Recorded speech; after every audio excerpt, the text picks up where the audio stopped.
This season marks a new beginning. New heights will be reached. New records will be broken. A new champion will be crowned.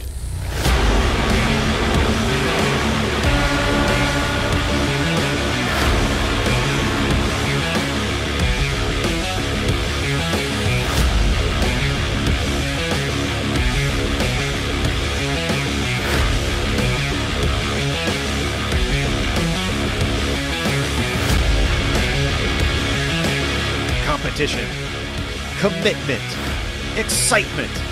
This is Lionheart. You're watching the premier American open wheel series on iRacing. The Lionheart IndyCar Series presented by First Medical Equipment starts now.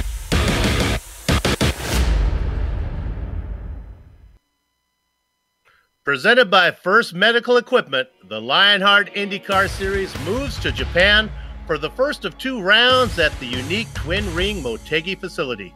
Before taking on the road course next round, up first this morning for round 6, it is the 1.5-mile ovoid that will play host to the Global Electronic Technology 200. And all the simulated Dallara iRacing 18 action, from green flag to victory donuts, can be seen live as it happens here on the Global SimRacing channel. Konnichiwa, and welcome to another GSRC broadcast and the Countdown to Green presented by the Sim Pit. As cyberspace flows into your place over these 15 streamy award-worthy minutes, we'll bring you all the storylines, all the stats and facts you'll need to appreciate the Global Electronic Technologies 200 that will immediately follow as we count down to green. And here to do all of that is yours truly, Bill Soupzon, joined by former Real World IndyCar driver Richie Hearn. The doctor of pits topology, Amjad Yaman, is the director, armed with cameras located, aimed, zoomed, and focused by the Ansel Adams of iRacing, GSRC's own Dougie Beard. Now, last round, using the toe off a restart with 11 laps remaining, Canadian Andrew Kinsella roared to the front of the field, picking up a 3rd win of the season in the DirtyBlinds.com 300 at Pocono Raceway, besting Adam Blocker and Big Joe Hassard. Dan Guerin is the defending champion here at the Motegi Superspeedway. Dandy Dan has been fast all season long, but unlucky. Buried in 14th in the First Medical Equipment Drivers' Championship. The only other driver in the field with a career win on this configuration is Jason Galvin, who won here 2 seasons ago. Unlike Guerin, Galvin has been hot with a win and sitting 3rd in the points. So, the series moves from a triangle to an ovoid, and here to help us understand the geometry is my booth mate, Richie Hearn. Thank you, Soup, and welcome everybody. But before I talk about the track, let me remind you that everything during the Countdown to Green comes courtesy of its sponsor, our friends at the Sim Pit. Sim Pit is an entertainment channel dedicated to sim racing. Its focus is to bring you the news, reviews, and information from around the world about sim racing hardware and software. It also focuses on what it takes to be a better sim racer with instructional video and how-tos that will help your performance on the virtual track. Check it out at thesimpit.com. And speaking of virtual tracks, let's talk about the Twin Ring World Motegi. It's located near Motegi, Japan, just 86 miles from the Fukushima nuclear disaster. That's awesome. Twin Ring's name comes from the facility having 2 racetracks, a 1.5-mile oval and a 3-mile road course on the inside. Built in 1997 by Honda as part of the company's effort to bring IndyCar Series to Japan. In the real world, Danica Patrick's on her fuel-saving run earned her only major racing series win here, finding success on the oval. The super speedway is egg-shaped, 1.5 miles around with 10 degrees of banking. But the best way to get an idea of what it's like to jump around this place, let's jump on board with a lap around Motegi.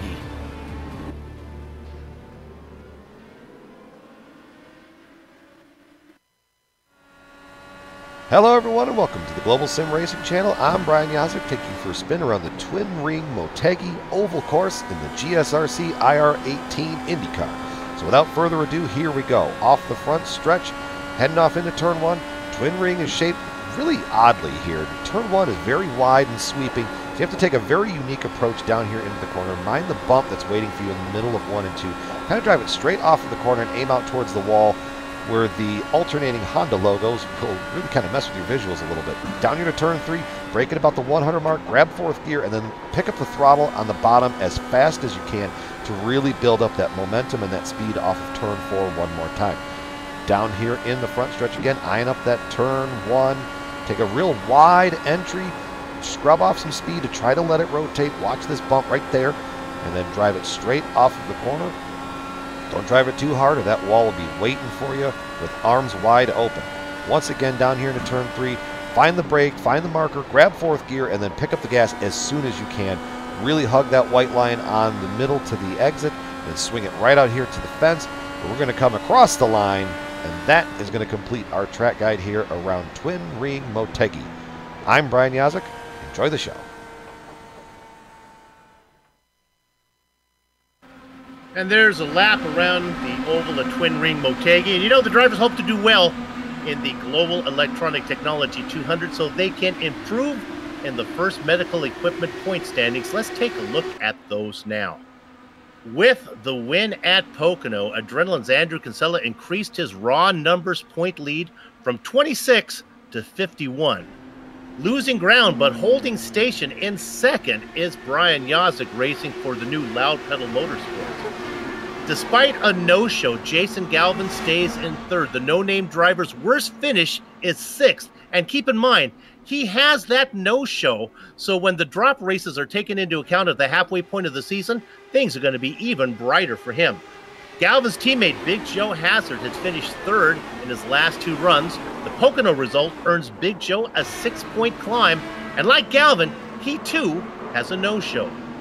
And 8th at the Tricky Triangle was enough for Controlled Chaos' Scott Bolster to, like Galvin, climb up 6 spots into 12th. Now let's look at the HPP Simulations Teams Championship.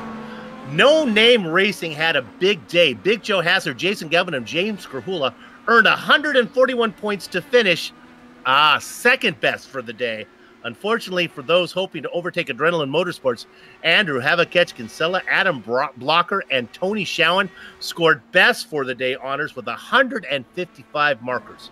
Let's also talk about Controlled Chaos. They are up 2 spots into 6th, thanks to a third-place effort from their drivers, Scott Bolster, Samuel Ryman, and Mitchell Moeller. All right, Richie, how are things looking with the rookies? Yeah, with the rookie standings here, the butt kicker rookie of the year, Steven Larkamp for GAP SRT was 6th at Pocono, and he's picked up 4 spots in the Drivers' Championship to climb to 8th, and it's new leader in the butt kicker rookie standings. Bart Workman's 27th in the last time, dropped Skidmark Motorsports rookie down to 2nd, and Justin Weaver holds station for 8 Ball Motorsports. Boy, that rookie championship continues to be exciting.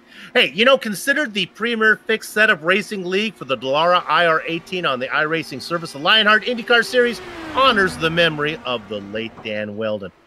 And I know Dan would really enjoy this next segment, as it's time once again for the setup corner. Now it's morning here in Japan, so our brains should be all fresh, nice and crisp. We'll be able to follow what Richie has in store for us today. What are we learning about this morning? Today we're going to be learning about ride height. The ride height is the measure of a clearance of the bottom of the car above the ground. The height is set when the car is in the garage, also known as the static ride height. The static ride height is almost never actual ride height of the vehicle when it's on the track. Air over the wings create downforce that pushes the car into the track, while the springs and shocks counter those effects. The faster the car is going, the greater the force. Bumps and curbs on the track, as well as cornering forces, also causes change to this ride height. This leads to the ride height almost constantly changing. As we have talked about extensively, the new IR18 makes use of the underbody work to create most of its downforce. This means that the ride heights are especially important because they have a big effect on the car's handling. The goal of an oval setup is that the car be relatively flat in relation to the road as it goes through the corners. This allows the underside aero on both sides of the car to be equally effective. In addition to side-to-side forces through the corner, the front-to-back angle or rake of the car is also important. By raising the front of the car, you will induce push, and while raising the rear of the car, you will induce a loose condition. The setup builders have to balance both the side-to-side force and the rake of the car very carefully in order to make sure that car is not so loose it spins or so tight it pushes. It's definitely challenging for the engineers. And the setups are very important. This is a fixed setup league, so they want to make the setup something that is racy, but is still easy for the drivers to handle, and it puts on a good show. We've talked about the track. We've gone over the points. We've had the setup corner. So now let's go ahead and take a look at the series details. Richie?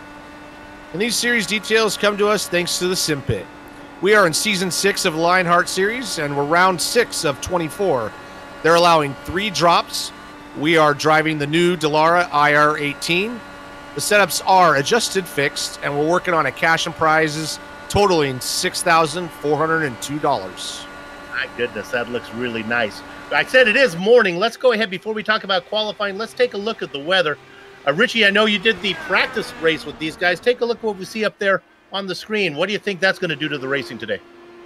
Yeah, it's a lot different than I ran. So that 109-degree track temp is going to be killer on these tires. So this track does use up that front tire pretty good. So look for tire conservation to come into a little bit of play. A little bit of wind, not too hot, but the sun being out on that track is baking it. All right, we've got all the business out of the way. Now let's take a look at the qualifying times that are just starting to roll in right now. Tony Schowen, your provisional qualifier, but that's early on as only 3 people have put in time so far. In that practice race, Richie, is this the kind of track where it's going to be a little relatively easy to get through the field, or you never want to start too far back, but are you going to be worried if you're way back there? I don't think so. There's a really good ebb and flow.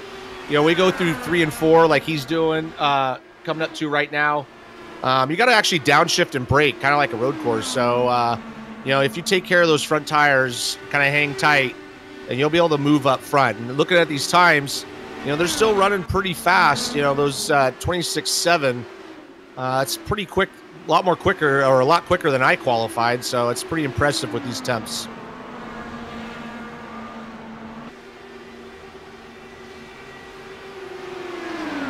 Looking at Samuel Ryman on there on the going through 3 and 4 right now. Sammy having a good run, racing for Controlled Chaos. Talked about them having a good day last time out at Pocono. Qualifying times are in. Go ahead. Yeah, I was going to say he was in our practice race as well, and he did really good. I think the times are going to be close, but having some good racecraft is going to be probably more important than where you actually start this race. Looking at some interesting names up the front. Brandon Limkeman, Joe Canigan Flanagan having a good, sitting in second position right now, coming into the pits.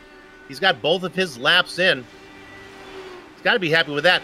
Good to see that Chris Lanini has decided to qualify. I'm really getting tired of him. The last 2 races I've covered with him, he did not put in qualifying times, and he was sandbagging those hard charger awards. Not today. Lanini sitting in 3rd right now. Thanks, Chris. Yeah, he probably heard that you weren't going to talk about him anymore. That's right. I'm on the bully pulpit up here, man. 29 drivers able to put in qualifying times. 30 now. Brian Yaza gets into the 1st position. Sitting 2nd in the points. Uh-oh. Look at that. Dan Guerin now gets to the top. Richie, you had a little message on your Facebook page about Dan? Yeah, I saw that today's Dan Guerin's birthday, so happy birthday to Dan, and if he can get that pole, that makes it even better. Man, Lord knows he needs a break. He has been really fast, leading a lot of laps, but things have gone sour for him, either with incidents or internet connection problems. Right now, he's got to be happy sitting on the top. And if you look at those times, man, it's 26.73 for the pole. Go all the way down to basically 24th spot. It's a 27.0. So, man, it's tight. And talking about somebody down at the bottom, how did in the double duck spot, Andrew Kinsella now dropped into 23rd, now down to 24th. There is your points leader. He's not happy today. All right, it looks like qualifying is just about done. And, that means it's time to go racing. And when it is time to go sim racing, nothing beats the feel of a true hydraulic braking system from HPP Simulations. Designed and manufactured in the USA on state-of-the-art CNC equipment, HPP hydraulic pedals and their accessories set the standard for simulation racing. For more information, please visit www.hppsimulation.com. Let's go to the grid. We'll take it a row at a time. On the front row, well, we talked about it. It's the birthday boy, Dan Guerin. He's going to be inside of Brian Yosick. Richie? Yeah, row 2 will be Brandon Linkerman and Joe Flanagan. Row 3 is populated by Chris Lanini. Good qualifying run from him. Michael Goodman in 6th. Row 4 will populate by Jason Galvin and Tony Schoen. 9th and 10th, Brian Beard and Chris Stouffer. Yeah, row 6 will be George Anzaldo and Ron Hacker. In the Baker's dozen spot, it's Isaiah Dupree. He's flanked by Tyler Groff. Row 8 will be Big Joe Hasser and Joe Branch. Pierre Neidendagla sits in the 17th spot. He's inside of Ken Hacker. Row 10 will be the Racing Kangaroo Gray and Woody Mahan. Hidden Blackjack. It is Stefan Larkamp racing out of Pennsylvania. In the double duck spot, it's Bob Mikas. And row 12, Ian Adams and Andrew Kinsella. Okay, I got you here. I think 25th, Brian McKenna and Samuel Ryman in the 26th. You got 27th there? You need me to take it? Yeah, row 13 would be, row 14 would be Brian Greenlee and David Corti. There you go. Scott Bolster in the 29th spot. He's going to be inside of Matthew Mercer. Then we get down to 31st. And we'll bring that Bart Workman and Ed Tutwiler. And then rounding out the field, it's Vincent Bluthenthal and Robert Blue. And they put in qualifying times, 35th and 36th. James Krahula, no qualifying time, but he did practice. The Candyman, Dustin Wardlow, his name is there, but I don't see a practice time or a qualifying time, so it's going to be bittersweet for him. Let's go to our onboard cameras before they start to roll. And we're going to look at Jason Galvin. He is going to be in the Global Technologies onboard camera. And then Brandon Limpkeman in the First Medical Equipment onboard camera. And finally, George Anzaldo. George Anzaldo is going to be in the, what is that? That is the Turf Monkey. There's a new sponsor. The Turf Monkey. I don't know about the Turf Monkey. I wish we do not have a plug about the Turf Monkey. I know nothing about it. If we have a yellow flag, I'm going to do a little research. Not sure if a Turf Monkey is something I want out on my front yard. Sounds fun. Sounds something like that I just don't know. I want to bring up, last time we were at the track where we didn't need those brakes, but those HPP brakes are going to come into play here, because as we go into turn 3 and 4, you got to brake pretty hard. You got to downshift. Some of these guys are going to go to 4th gear. Some of them are going to 3rd. I was going to 3rd, but those brakes are going to come into play here. Gotta love it. A little shifting on the oval, a little brakes on the oval. That makes it fun. Well, the pace car's coming around. It pulls off. And it is Dan Guerin. Gather up the chickens. They cover me on the cows because the horses are out of the barn. And it is indeed the birthday boy, Dandy Dan Guerin, leading the stampede down into the first corner. He's followed by Brandon Limpkeman. In 3rd position, Brian Yosick. Then there's a gap. Joe Flanagan, and a big gap as they battle for 4th. That's Jason Galvin. On the high side, Chris Lanini is going to be able to hold on to 5th. You see those guys spreading out in the back, about 5th on back. 4th guys up front, but you can see how wide they go. This track's super wide, so it promotes really good racing. Guerin gets credit with leading the first lap as the 4 cars start to pull away. They continue to race, though, almost in diamond formation. But a big gap. Flanagan almost a second ahead now of Lanini, who sits in 5th.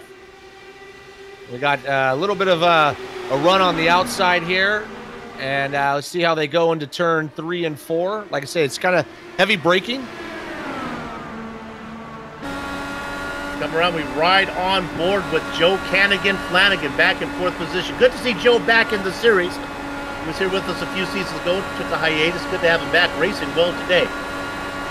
Now, folks, don't get too excited about the guys who are running fast. Richie talked about it. As there is a pass for the lead, You can use up your stuff here, can't you, Richie? Yeah, you can easily use it up going into 3 and 4 there, and you'll just start using up those front tires, and then you'll just falling back. So I think we'll see some people kind of running hard. We might see it settle down a little bit, and you might see some of those guys like Andrew Kinsella start making their way back up to the front later on in this stage. Right on board with Brandon Lipkeman. You can see the pass being made. Getting to the inside, that's Dan Guerin again. Guerin does not want to be behind anybody. He wants out there, get that clean air as he's going to come across, and he's going to get credit with leading lap number 4. At least for now, and now here comes Lipkeman. And you can see how he loses that momentum off of 4, gives that momentum back to Brandon. We got Brian Yazik looking right down on the bottom. There's a big bump down there, too, which really unsettles the car, so it's tough to keep it down there. Boy, this is some good racing. This is better racing than we saw at Pocono. Now, Pocono was exciting, but, man, this is some good stuff here. It'll be interesting. Whoa! And we're looking there, and Brian Yazik's car got a little bit squirrely. So how far are we racing? Well, let's go ahead and look at the race analysis so we can see exactly what's going on here today. We're going for 133 laps. How far you can go on a stint? That's about 35. If they stay green, we're looking for 3 stops. The incidents are usual for the oval. Minus 8 incidents, you lose 3 points. 12 incidents, and you are DQ'd and lose 5. Yeah, you'll see these guys, if there's any yellow anytime early on, they'll probably come in and take tires, because right about this point is where you're going to start seeing the effects of losing that front end, especially when you're in the draft. And we've got a pretty big battle up front here. These guys are going almost 3 wide. We got battles all the way through the field. We sure do. We'll get to some of the battles a little farther back right now, but the front is so exciting. And we got Brian Yazik making his presence known for the first time. Peeking in there was Lipkeman trying to get right in behind Guerin. They managed to get away. And look at this. We talked about Chris Lanini. Well, Lanini's hanging on in 4th, but here comes Flanagan and Michael Goodman. Is that 4-car train? Well, now they've all caught him. Yeah, that's what I was saying. You got just an ebb and flow here, and those guys pulled away, but here comes the pack. You got 3 lanes at least in turns 1 and 2, so look to see those guys spread out a little bit, run a little bit higher, and it's a little easier on those tires as well. Boy, look at that. That's a great onboard camera shot from Michael Goodman. He gets a good run down low. He's going to get on the inside of Lanini. Not going to be able to finish the pass. Pulling away up on top, you saw Flanagan. Let's talk a little bit farther back. Let's run out your top 10. Jason Galvin, remember, he's had a great season. He's racing in 7th right now. That's kind of his modus operandi, where he just kind of sits back there, saves the stuff. He shows up at the end. The guy on the top side, Isaiah Dupree, and kind of that white machine, making a good run in 8th position. 9th and 10th, Stouffer on the top side. Brian Beard rounds out your top 10, at least for now, as Big Joe Hassard makes a move for 10th, dives underneath Stouffer. Yeah, that was a pretty bold move right down on the bottom, and you can see how, though, you keep that momentum up on the top there. So he's going to go around the outside. Not really. He's going to brake, downshift. And you can see how that just kind of ebbs and flows here at this track. Man, the racing is good. Nobody really able to pull away. Yeah, we're going to have this type of racing all night, all day long, I think. I don't think anybody's going to be able to get away from anybody here. Let's quickly go to 17th position. Not a lot of action here, but we got to document Andrew Kinsella. He's your point leader. I told you he had a bad qualifying run in 24th. Well, he's up 7 positions. He's our hard charger, running in 17th, just ahead of Ron Hacker. Next on his hit list is Bob Mikas and the Von Hansen's Meat Machine.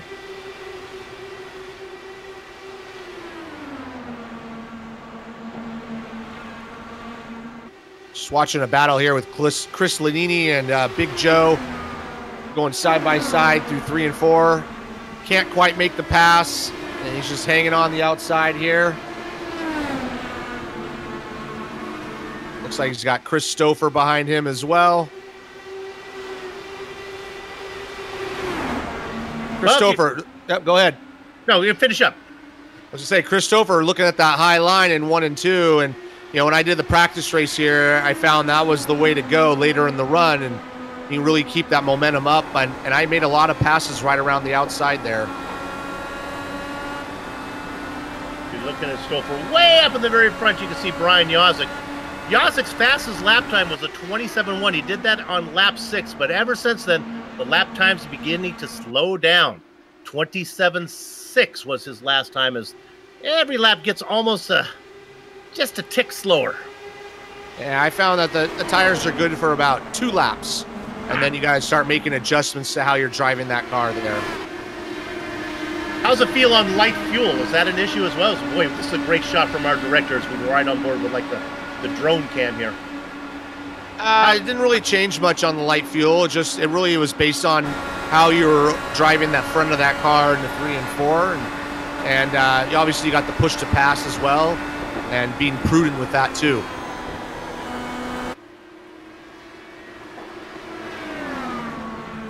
They race lap number 15. And look at this now. We'll go to 8th position. Lanini is caught on the inside. He's being freight trained. He just got crushed by, going by him was Galvin, Dupree, Big Joe Hassard. On the top side now, that is Christopher. Yeah, you can see how he's trying to run that bottom line. It's just everybody's going around him on the outside. So he's going to have to make an adjustment here. A little contact there. A little bit of contact. No drama. Woo, making a dart underneath. That was Big Joe Hassard going to the inside. No, let me correct myself. That was Christopher making the dart on the inside of Hassard. Great racing all through the field. We'll do our best to get a little farther back. Right off the tail of Jason Galvin. There's our leaders. Yeah, they're still going side by side. They have for a few laps now, and you can see Brian's on the inside taking the lead. Dan's hanging on the outside. You're going to see that momentum kind of come up as he gets into the draft, and now he's going to have the inside. I know Dan Garrity's probably happy to have Yazik down there. You got to be using up your stuff a little more if you're racing that low line for 3 or 4 laps. Yeah, absolutely. And it's going to go back and forth, just kind of like how we're seeing. Dan goes to the inside to block, but really I think that high line in 1 and 2 is going to be the preferred line as we get farther into this run. One car making a pit stop is Ken Hacker. Not sure why he decided to come on in. Might have got into a little trouble that we didn't catch. He was racing well back in the field. There's Ken. Part of the Hacker family that races here. There's 2 of them. Ken and Ron. Ron racing in 17th right now.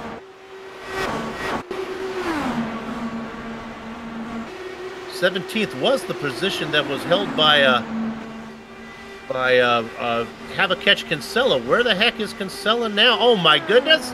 Here he comes. He's got a few more. Kinsella is a-coming as he's on the back now of Chris Lanini. Yeah, he started way back in 24, so he's made up a ton of spots. And just kind of doing what I thought would happen. Qualifying's not a big deal. Just kind of be clean, be methodical. He's running that 3rd groove, that middle groove, which I talked about. And here he comes, catching back up. We were riding on board with Kinsella. You might have saw Chris Stouffer get really high. He almost put it in the wall. Stouffer racing in 9th, just ahead of that blue car of Lanini.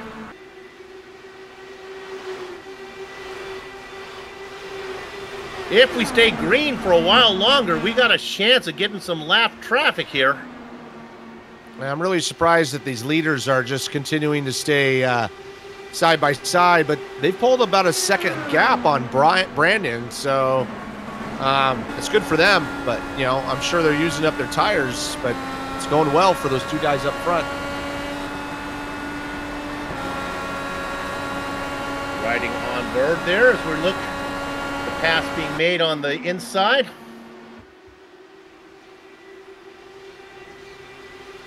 Let's follow up on a story. I mentioned it when we were talking about the grid. Let's go to 33rd position. Well, actually, I guess it's going to, 33rd is Dustin Wardlaw. I was worried that the Candyman wasn't going to be able to race today. He did not put in a practice time or a qualifying time, but he made the grid. So it's not a bittersweet night for the Candyman as he's here. No, not at all. And if he can catch a yellow here and pit under green with or pit under the same time everybody else, he'll be right there for the next half of this race.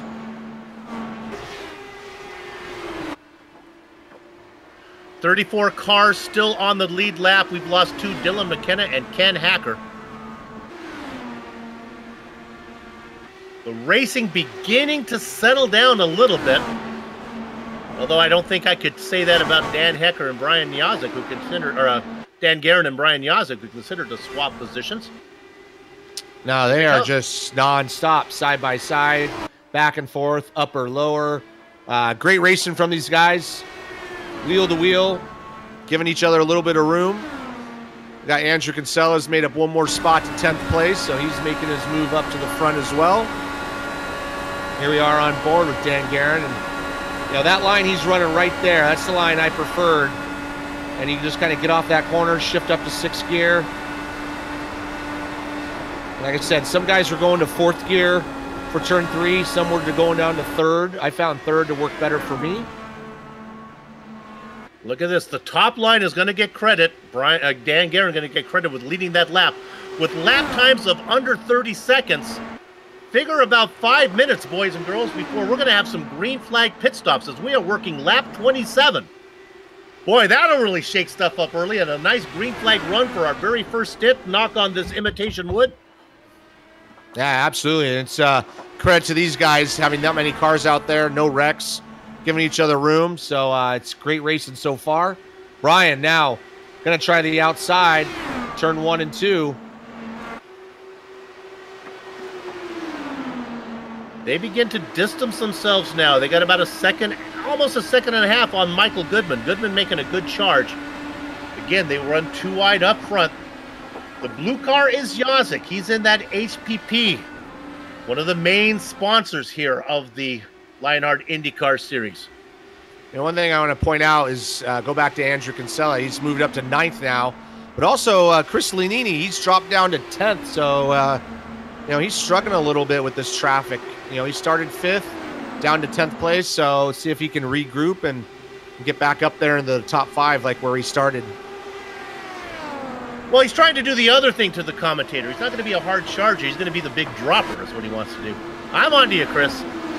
Racing at 10th. Actually, having a good run. You see how he comes wide off of turn 4. That's where that understeer comes into play. Now he's got Bob Mikas, I think that's behind him. Lanini in that beautiful blue machine. Very simply painted. Sorry, that was Chris Stouffer I was talking about. Mikas is behind him. Kinsella in 9th, just ahead of Lanini. He's got Flanagan in his sights. Lanini, or Kinsella clearly our hard charger as the leaders continue to work. Lap number 31, they're side by side again. Yeah, it's really interesting how they're just going side by side, but then Michael Goodman, he's kind of riding a solo here in 3rd place, about a second and a half behind. Then he's got Big Joe, another second. So, it's interesting to see how that's all spread out. I think when we come to pit stops here, which should be pretty soon, about 3 or 4 laps, I think we'll kind of see a change up on all that. I honestly figure Goodman might just be sitting back there far enough back, doesn't want to get in the nonsense if something bad happens between the two guys who are running. Again, the top side is going to get credit with leading the lap. That's Dan Guerin. Last time it was Brian Yazik. They worked lap 33. Let's run down your top 10 so maybe you can mark this on your clipboards if you're scoring at home or just watching alone. Dan Guerin, Brian Yazik, Michael Goodman, Big Joe Hassard, Brandon Limkeman, Isaiah Dupree, Jason Galvin, Andrew Kinsella now up to 8th, and as I say that, it's going to be 7th in a minute as he just gets around Jason Galvin. Galvin in 8th. Wrapping out your top 10, Joe Flanagan and Chris Lanini. And here comes some stops. Daigle comes in. We got some takers here. It'll be interesting to see if Dan Guerin and Brian hit right at the same time, if they're both waiting for someone to flinch here. Our director has found Robert Bluen also coming in. He gets it in. Going up on the jack. He's going to get fuel and tires, obviously. Oh, look at this. From 2nd position, Yazik decided to come on in.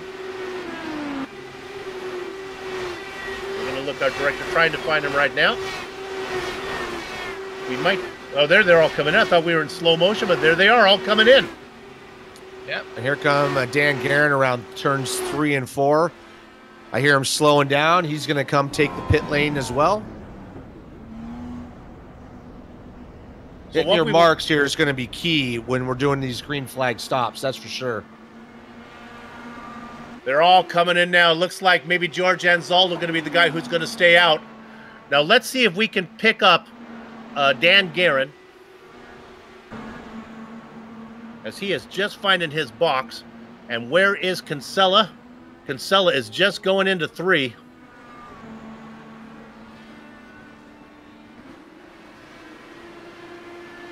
As we look, Kinsella, I got to scroll up. Kinsella has yet to pit. Well, that's what's going on. Michael Goodman around is our another leader. lap.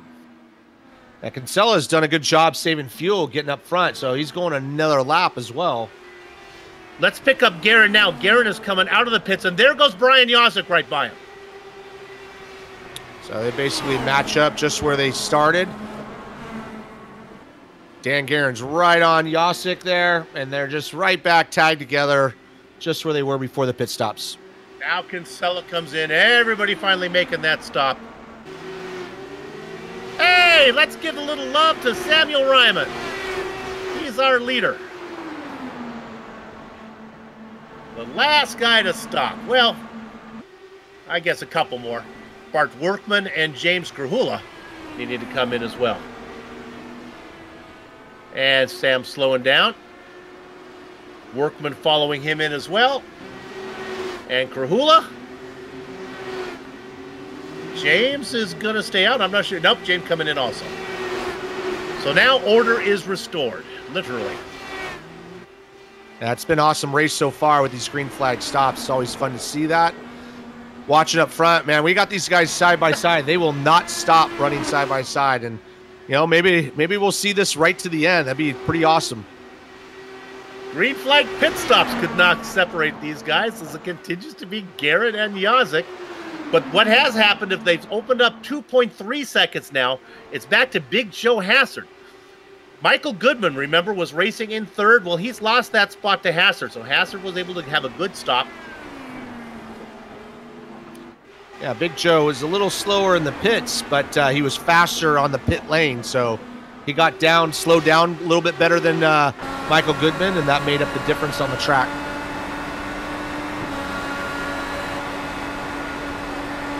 We ride off the board of Jason Galvin in the global electronic technology onboard camera.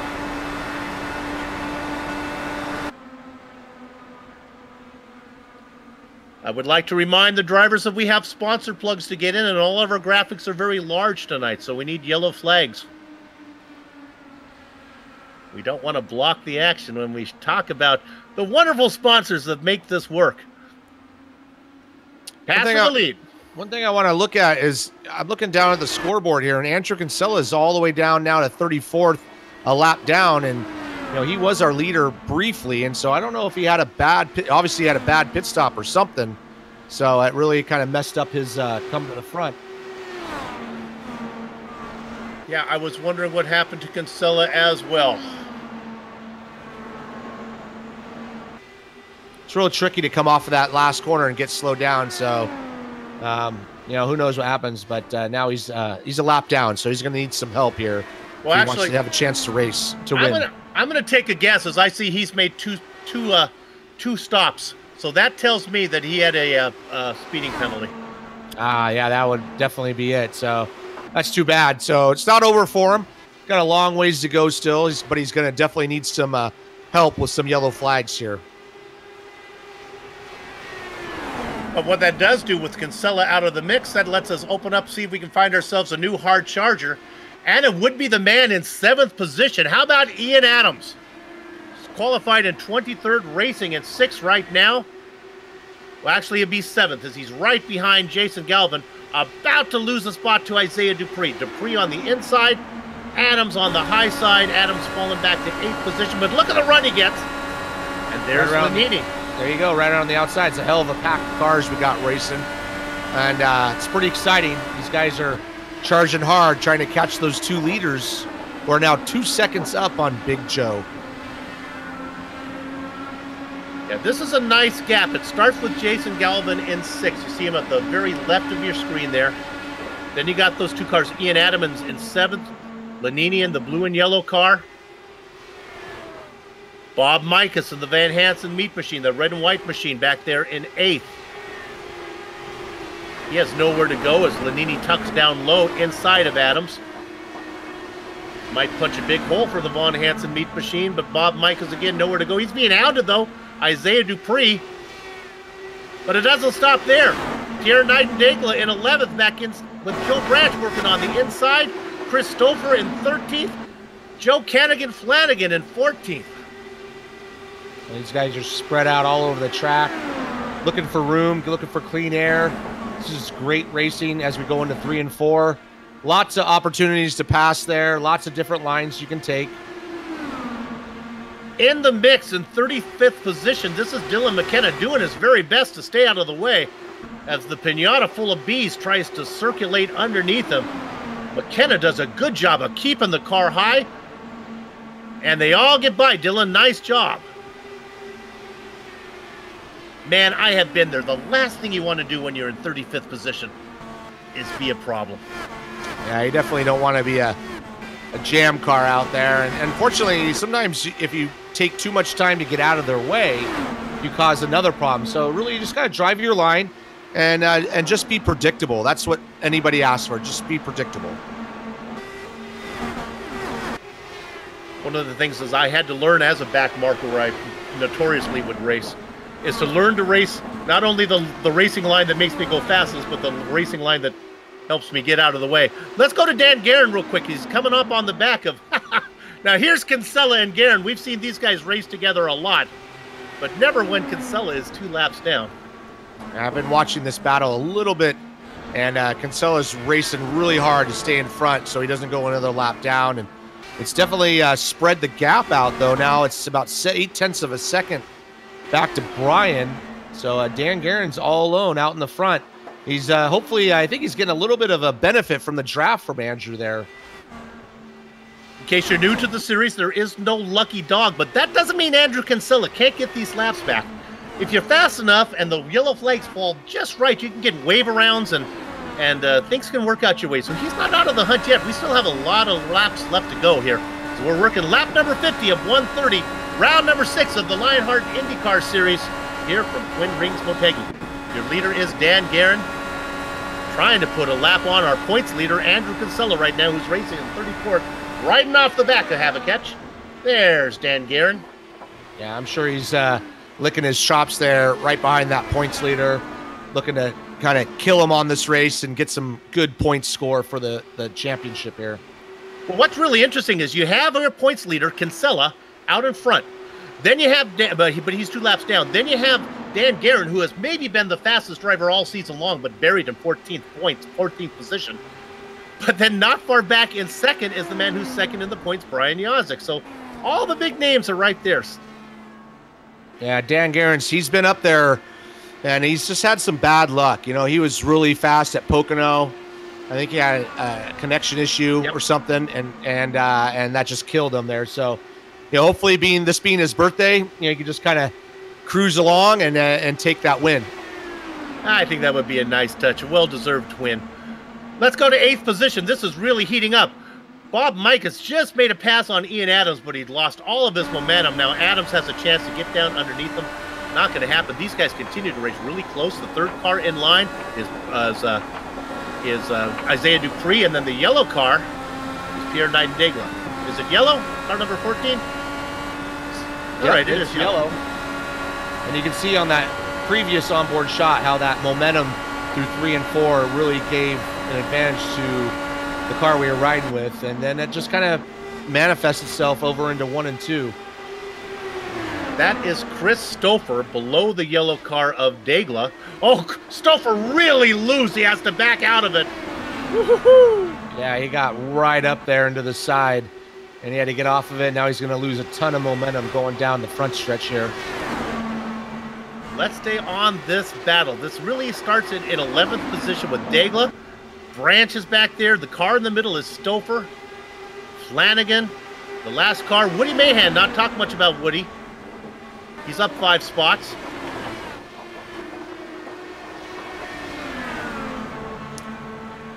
Just want to point out that gap to the front is increasing. It's now 1.6 seconds So Dan's just kind of waving bye-bye there to Brian and just kind of taking charge of this second run on tires. 31 cars on the lead lap, and the last one that is on the lead lap is going to come into play here real quick with Brian Beard. Flanagan has had a trouble. Oh, the car got a little bit loose, and then he got hit by Woody Mahan. I think Flanagan was worried about getting into Joe Branch, the car ahead. That's Joe Branch on top, then he lifts, and Mahan, was surprised. Yeah, he just... it doesn't stop that fast. So once you're into the corner like that, you see that guy slow down, everything you do is just to step on that brake, but your momentum's carrying you right into that guy. Well, so what does this mean? This is good news for a few people. Brian Beard was about to be lapped. He's going to be able to stay on the lead lap. And Andrew Kinsella, who was fighting to stay on that lead lap too, he's only one lap down now. Yeah, this is good news for everybody but Dan Guerin. So it's going to pack everybody up. I'd be surprised if not the whole field pits right now. We will stay with you here, and then we'll take a break after they come in and come out of the pit stops. It's Guerin, Yazik, Big Joe Hassard, Goodman. Take a quick look at Kinsella. Can he afford to roll the dice? Yeah, he's going to have to cycle around, then pit. He's going to have to pit. If he stays out, it's not going to work out. He's got 18 laps on his tires right now. He's at the back of the field. If he were to stay out, he would get back to the lap and then have another caution, Yeah, and cautions breed cautions. That's really true. It's might be worth a gamble here. Well, here comes the leaders. Everybody's in. Guerin hits his front stall perfectly. Yazik right behind him. Limpkeman, who we haven't heard much of. And it looks like Yazik is going to follow right out behind Guerin. So it's Guerin, Yazik, Goodman back up to third. Big Joe Hassard, Brandon Limpkeman. We'll run down your top 10. Jason Galvin. Ian Adams comes out of the pits in seventh. Bob Mikas, Chris Lanini, Isaiah Dupree. Let's take a quick look to see if Brandon Limpkeman aptly came in. He did. What we're going to do is take a break. We'll be back in a few.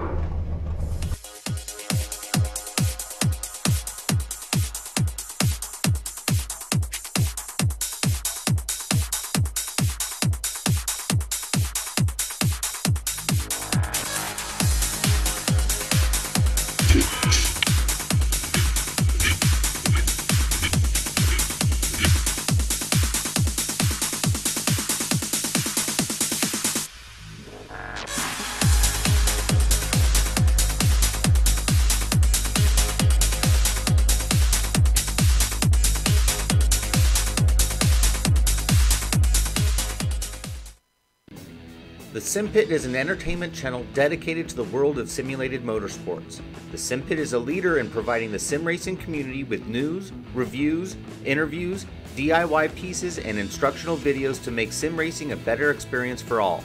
Check us out at thesimpit.com or go to YouTube and just search for the SimPit.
Welcome back to the Global Sim Racing Channel's Round 6 coverage of the Lionheart IndyCar Series, the Global Electronic Technologies 200. We are currently under yellow flag, working lap number 53 of 133.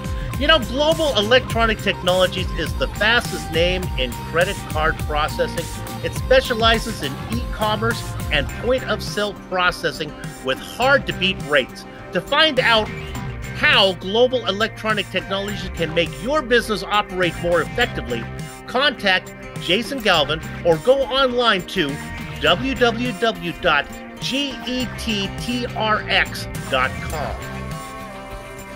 Sounds like a good company.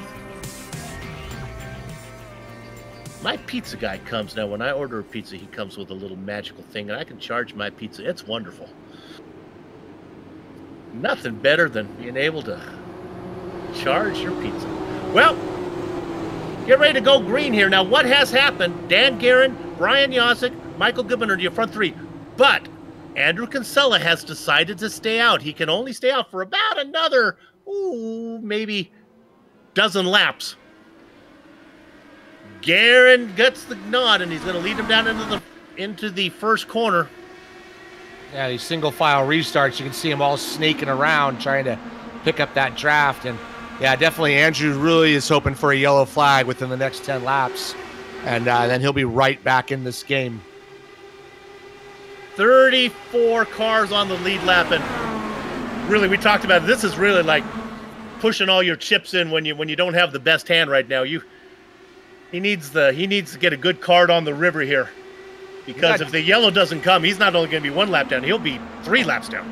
Absolutely. And Dan Guerin's starting to pull out a little bit of a gap already. And, you know, he's found something really good, magical line out there. And, you know, Brian Yosick's going to have to fight off Big Joe, Michael Goodman here for second place. And here comes Michael Goodman or Big Joe right to the inside. Big battle right behind them as well. Man, they are all over the place. Look at that. What a great camera shot. They are scrambling left and right. With these tires being fresh, they'll be able to drive any line they want. And so they're trying to scramble for any position they can get. And here we go, Jason Galvin getting the draft, looking to go the inside of Brandon.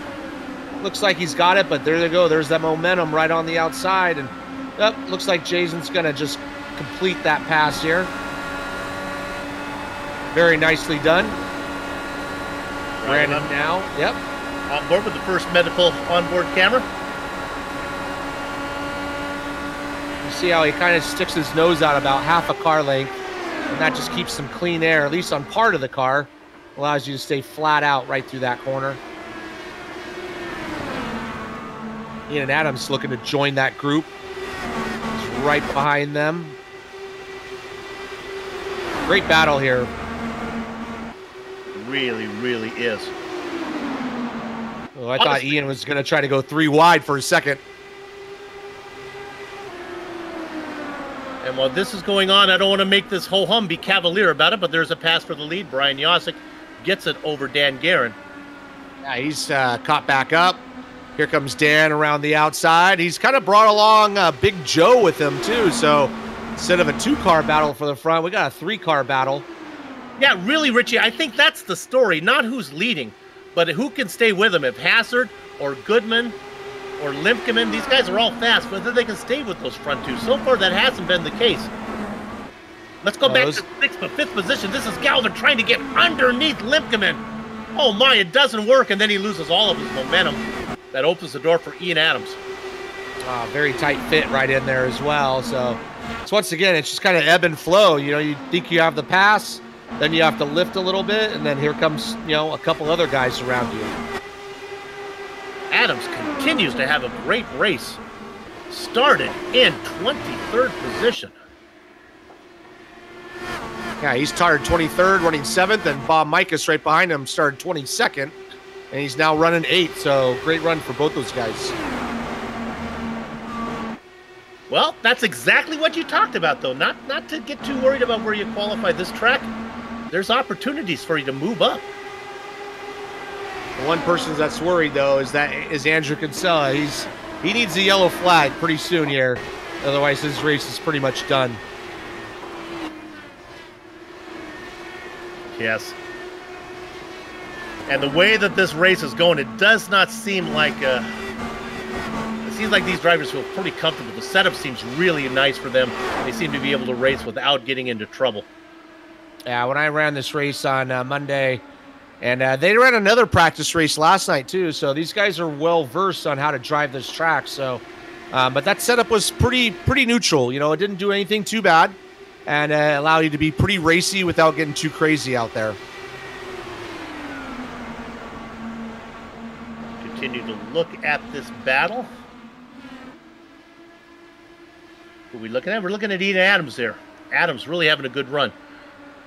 Richie, last time when we raced at Pocono, that track wasn't on the schedule when you were racing. Was Motegi around when you were driving? Yeah, I was here on the first. I ran here three times. So I was here in 97, 98, and 99. I will tell you, it was never this sunny when I was there. It was always raining. But it was a great track. It was, if this track was in the U.S., it'd be wonderful. It's just really logistically really tough to get to, and but it's a beautiful facility. Honda's got a wonderful museum there as well, with all their old F1 cars. So it's a great place. It's hopefully maybe they'll get back there, because I think it's as you can see on here, this is no different than the type of race that we had in real life. Logistically difficult. It's not centrally located. No, it's just it's just out in the middle of nowhere. So I mean, it's a good hour bus ride from Tokyo, and it's just farmland. So there's no town or anything. So it's just a tricky place to kind of go to. Yeah, and if I remember right, I remember that the oval had some damage from we talked about the nuclear power plant problems that they had, but I believe the earthquake also damaged the oval out there. Look at this battle up for the lead as Big Joe Hassard, what we like to call the popcorn position, back there watching the show. Yeah, absolutely. It's a great show. Those guys are side by side. They've been like that since lap one, and you know, if I was Big Joe, I'd just be sitting there doing like he's doing, save my car a little bit, and hopefully they make a mistake and make your move. There he is. He's in the draft of Dan Guerin. I would just take it easy going in the corner, try to get a run off the corner. Pretty amazing how these guys can go side by side like that, lap after lap after lap. So pretty impressive. You can tell these guys have raced each other for many seasons, and you know, that's what makes it great to watch.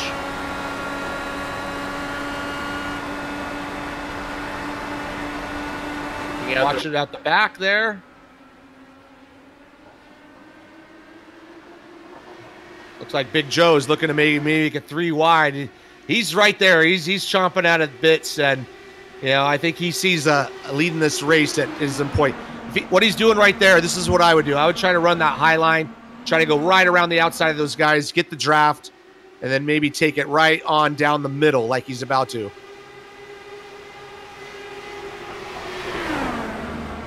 Looks at it as again, it's the blue car is Yazik.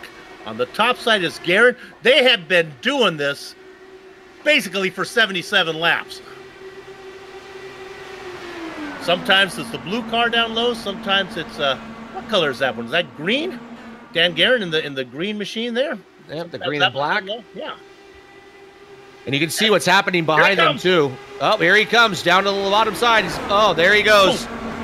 Brake, downshift, keep it going, keep that front end. We got a new leader. That was a twofer, and he gets credit for leading the lap, but Guerin, boy, Dan does not. It's my birthday, darn it, and I want to be out in front, is what he's saying. But right now, Hassard doing everything.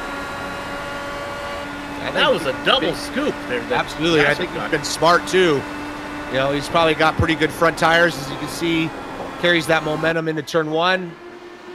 And look at what's happened behind them. He's brought this pack up to him, so it's no longer a 3-car race. It's about a 5-car, 6-car race. Limkeman coming up. He's on the low side. Bob Mikas. Hey, Bob Mikas in 4th right now. See side by side. Here's a battle. Big Joe Hassard going underneath Guerin for the lead. Yazik now back there in the popcorn position. Mikas in 4th, Limpkeman in 5th. Nice job, Bobby. 22nd to 4th. Oh, and he almost gets collected by Limpkeman. Oh my goodness, stole my heart away. Maybe we can get a replay of this one. I really thought that Brandon was going to drift up into him. Maybe we can get from above on this. Oh, you'll see it right here. Watch the car down low. Oh, from that angle, you can't see how close they were. Woo! We're going to go on board with Brandon. Here we go on the first medical equipment onboard camera. Watch how close he gets to the left rear. Oh! Wow, that was really close. And it is Linkerman's birthday, too, so he's looking to cash in on that as well.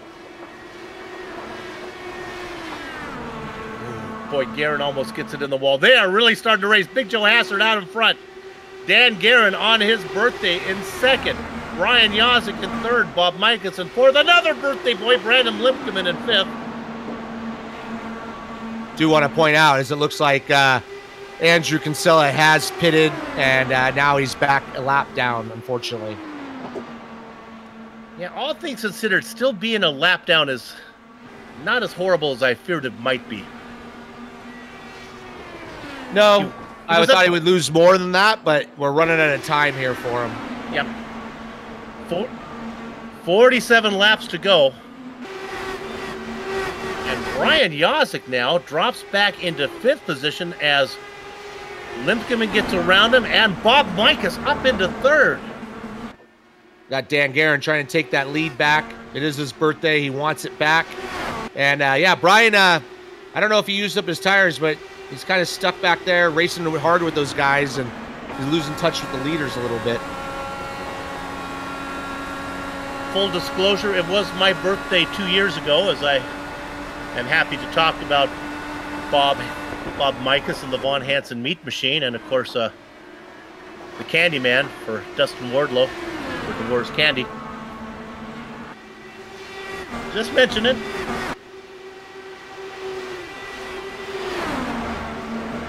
Yeah, Brian Yazik looks like he's struggling a little bit. You know, he was running easily up in that front, him and Dan, and now he's running that low line, but it's just not working for him. And, you know, he's getting passed by Jason Galvin, Brandon Lickerman, and he's just kind of stuck back there in that 5th spot. Yep, we talked about the top 5. Well, actually, now Yazik in 4th. Limpkeman in 5th. How about Chris Stouffer into the mix now? Rounding out your top 10, Jason Galvin. Ian Adams has been good all day. Michael Goodman is being passed. Now here comes Chris Lanini. Yeah, really? Chris Lanini starting 5th and making his way, hopefully making his way. It was Yazik. Yazik got a little help from Limpkeman. Yeah, unfortunately, that's what happens when you get in that pack a little bit. Yazik turns it around. My good... Oh, and he puts it in the wall. I thought he was going to keep it off the wall. Boink, boink.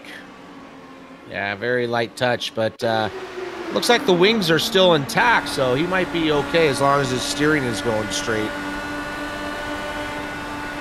That on board with Brandon.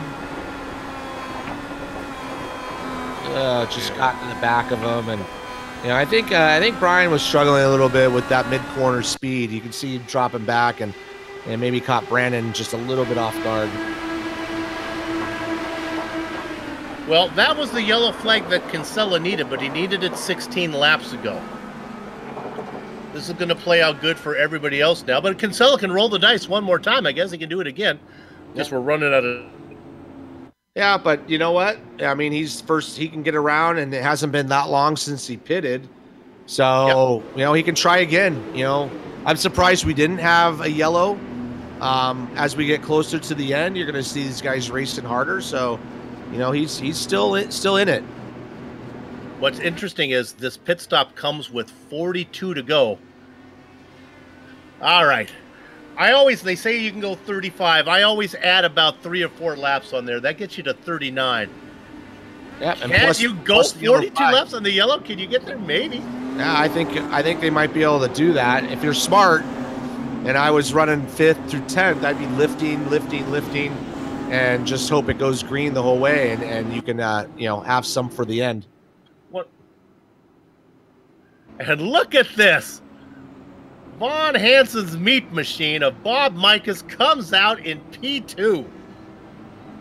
Yeah, his stop was about 0.3 faster than Dan Guerin, so he's right up there. Really good stop for Bob Mikus. He's about a second faster than Big Joe in the box. And sure enough, Kinsella did decide to stay out, so he's going to do it again. If you're new to the series, why are we paying so much attention to Andrew Kinsella? Well, he is our points leader. And he had we are assuming a pit stop penalty, and that's what cost him some time. Been trying to make up that lap the entire race, mostly. He's got 3 wins this season, so somebody worth keeping an eye on. So here's how they came out of the pit stops. Dan Guerin, Bob Mikus, Big Joe Hassard, Brandon Limkeman, Chris Stouffer, and Jason Galvin. Let's take this opportunity to talk about another one of our sponsors. How about if we jump down to HPP Simulations? So they do a lot for this series. You know, HPP is awarding a Formula Racing wheel valued at just under $1,500 to the season champion. You know, this thing has SLI Pro display, 12-position rotary for display, monetary push buttons, 2-way toggle switches, rotary encoders with tactile feedback, integrated paddle shifters, and Elysium Autos phasers. Not sure what that one is. HPP hydraulic pedals and their accessories set the standard for simulation racing. Visit hppsimulations.com to check out all of the products. HPP, designed to go fast, built to last. I want one of those. Oh, yeah. It just doesn't seem fair that the winner of this championship gets one. It's just like pouring gasoline on the fire, right? Just making them even harder to catch. No, it should be us broadcasting it. Yes. Guerin is down on the apron, perhaps saving fuel already. Yep, short track around, just lifting, put the clutch in, coast around, and he's like you said, we're right on the limit here, I think. This is one of the instances where you have to be slow enough to finish, but fast enough to win. You look at Bob Mikus, man. He started 22nd. Now he's up to 2nd. Obviously, that's got to be our big mover at this point. And what's even interesting here is, will Guerin be able to race? Remember, this is a fixed setup car, so they can't go in there and change the fuel mixture. They have to do it. Their fuel mixture is their right foot. If Dan was smart, he would let Bob go by him, and then he would just coast behind him for a little while. I think Dan's faster than Bob, but like you said, you got to finish the race here in order to win. It's going to be close, I think. I think it's going to be real close. This will be fun. 33 cars on the lead lap. Some drivers we haven't talked about. Can we look at Ed King Tutwiler? He was the last car on the lead lap. Racing out there in a beautiful STP on the Glidden STP on there. Secco, Menards. All right, it's time to go racing, or a form of racing, as it's going to be a bit of a fuel conservation run right now. It's the birthday boy, Dandy Dan Guerin, out in front as he leads them across to work lap 92.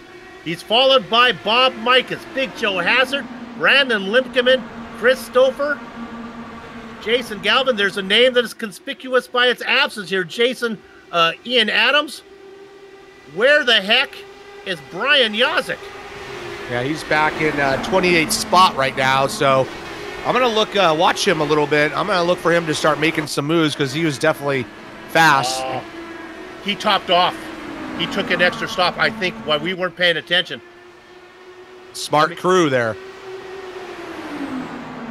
Brian has been out there a lap less than the rest of the guys. Either that or he had a speeding penalty. And honestly, that speeding penalty may play to his advantage, as, his speeding would have been end of the line. So I think what he did was say, I can't get here, I'm coming in. Yeah, and he's right behind Andrew Kinsella as well. So but he's got a full tank of fuel and Andrew doesn't. So Yep. I'm going to watch him a little bit as we watch what's on the screen. I'm going to watch him separately and see how he does here. Honestly, in his position, he just needs to go fast enough that he can get the position when Guerin comes in to make an extra stop. Well, Brian Yaz, I'm telling you, if there's a way to do something differently, he'll do it. Dan Guerin out in front, Bob Mikas in second. We don't know if they're racing and how hard they're racing right now. And again, if I'm Dan Guerin, Richie, why do I want to be in front of Bob Mikas right now? Exactly. Unless you just don't want to get in the trouble that's behind him. Looking at their lap times, they're running low 27s, 27.3s. So, they're a couple tenths off. So they could be lifting a little bit.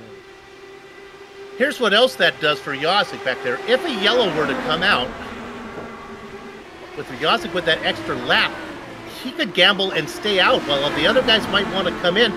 But I guess if a yellow came out and you thought you were close enough to get there on green, you're certainly good if the yellow comes out. So maybe nobody pits if a yellow comes out. Yeah, I think if the yellow comes out, nobody's going to pit. So the only way this is going to work out for Brian is if they just run out. They run out of gas, yeah.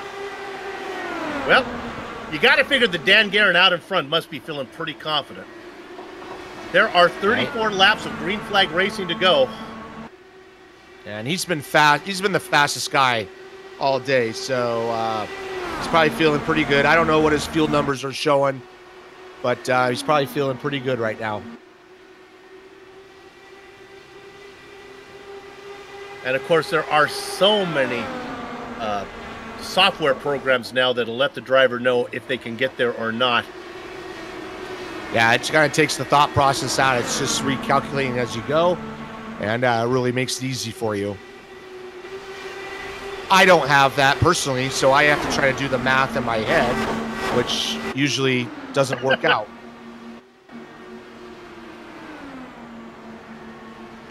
Tyler Graff in 20th position is going slow. Not sure, maybe he got it up in the wall. He was well off pace.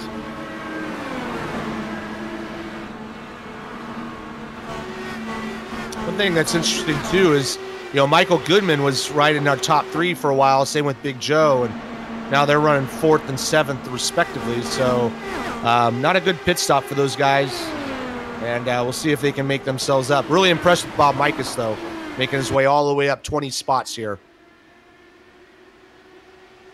If Dan Guerin hadn't been the victim of bad luck multiple times this season, I would be confident that he knows what he's doing. But, boy, not only is he out in front, but he's pulling away now. Yeah, he found something on that second stint. I think he found something, a line to run, because he pulled away from Brian Yosik. Oh my. A little bit of contact there. That was Big Joe Hassard, I think, that got a little bit loose.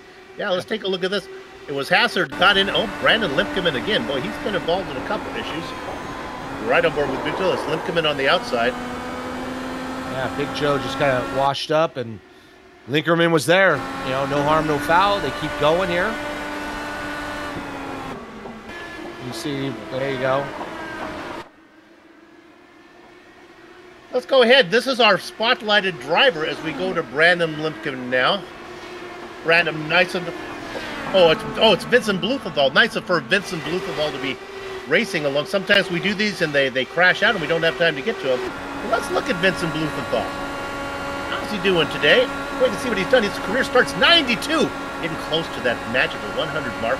Doesn't have a pole, doesn't have a win. Does have 5 top 5s and times that by 3 for top 10s. His first race was in Michigan back in season 1. He's been around for a long time. And right now, Vincent is racing on the lead lap in 27th position.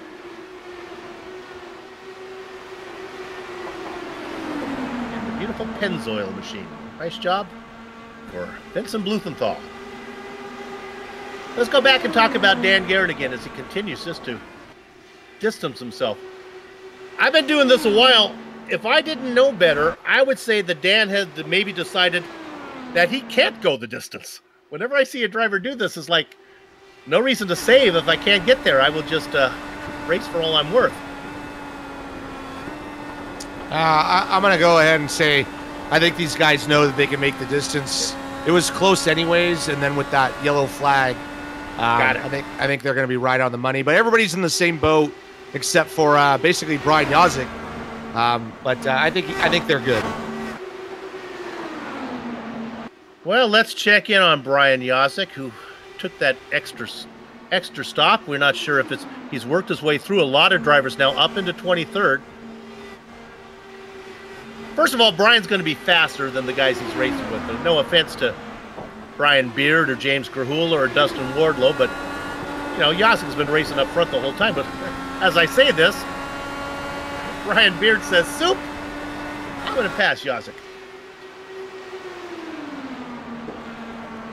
I'd like to give a little love to Ian Adams. We're talking about Bob Mikas going from 22nd to 2nd. Ian Adams, he's gone from 23rd to 5th. So he's done an exceptional job and being clean and putting himself in a good spot. Same thing with Woody, 20th to 7th spot. So nice job for him as well. On the flip side of that, Chris Lanini in 13th position, down 8 spots. Serves him right. As he does, he's going to make a pass as he dives underneath Isaiah Dupree.